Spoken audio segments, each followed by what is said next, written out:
passe beaucoup de temps ensemble. Et c'est ce qui fait aussi la beauté du métier et qui crée des affinités.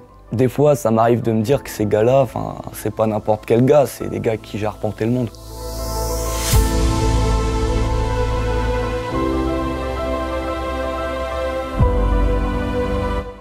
Tout le monde est logé à la même enseigne.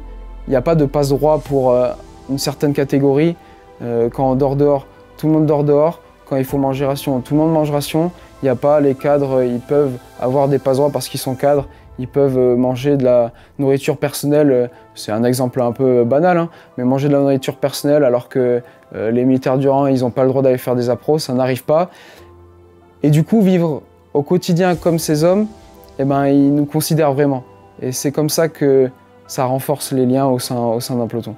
Enfin, c'est ma vision des choses et c'est comme ça que la cohésion s'est créée au sein de mon peloton en tout cas. Et du coup, dans la vie collectivité, ce que j'aime bien, c'est qu'en fait, on est tout le temps ensemble. Au final, on fait quasi tout ensemble. On mange ensemble à midi.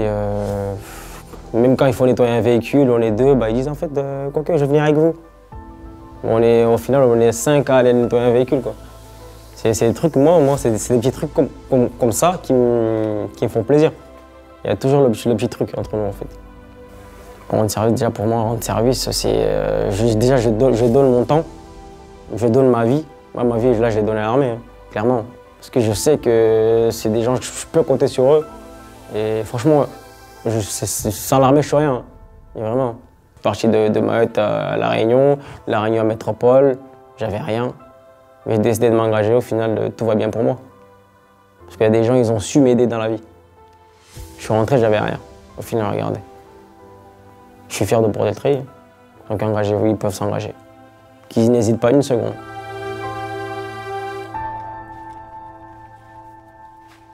Alors j'ai eu la chance de partir il n'y a pas longtemps de ça pour la mission Harpie.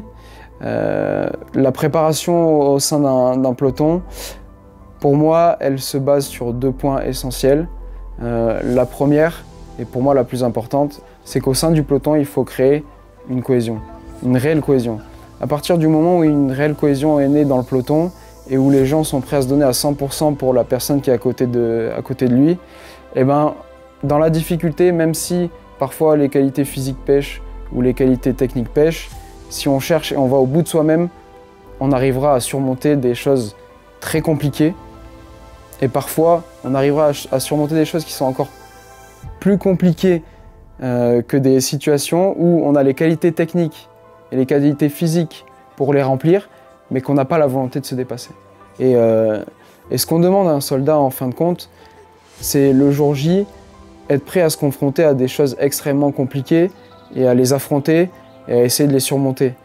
Et si au jour le jour, un soldat il n'est pas prêt à se dépasser, à aller à 100%, à chercher à s'améliorer, quand il y aura une réelle difficulté face à lui, comme le danger de mort, il ne cherchera pas à aller au-delà. On voit l'objectif qui se déplace, qui combat lui en face, et on voit les dégâts qu'il fait, parce que en face j'ai dû tirer sur des hommes qui étaient armés de RPG-7, de AK-47 ou de mitrailleuses légères, donc je les voyais combattre mes copains en face. Donc c'est très... c'est difficile mentalement parce qu'on veut agir de suite, parce qu'on veut aider ses camarades tout simplement, mais on a cette procédure à respecter, parce qu'on n'est pas des mercenaires, on n'est pas de la guérilla, on est l'armée et on est régi par des règles. Mais mentalement, parce que je ne suis pas une machine, je suis un homme, donc forcément il y a des ressentis, il y a une euphorie, parce que justement il y a eu cette accumulation de stress, de haine, parce que quoi qu'il arrive, il y a une haine qui s'instaure quand on voit quelqu'un tirer sur des copains. Forcément, on le déteste, on veut le tuer. C'est là où, pareil, on est entraîné à ça. On est entraîné parce que justement, on ne doit pas se laisser guider par cette haine. Agir en tant que soldat dans la mission, contenir tous ces sentiments humains, c'est difficile de les contenir et de faire la part des deux. C'est compliqué. On accumule. Et ces choses qui, pendant la mission, ça sortira jamais. Ça ne sort pas pendant la mission, ça sort après. Les tirs étaient quasi quotidiens. On se faisait même tirer dessus à l'intérieur du camp. Par l'extérieur, ils arrivaient quand même à envoyer des différents types de mortiers ou de missiles qui pouvaient tomber dans le camp. Donc c'était une insécurité permanente.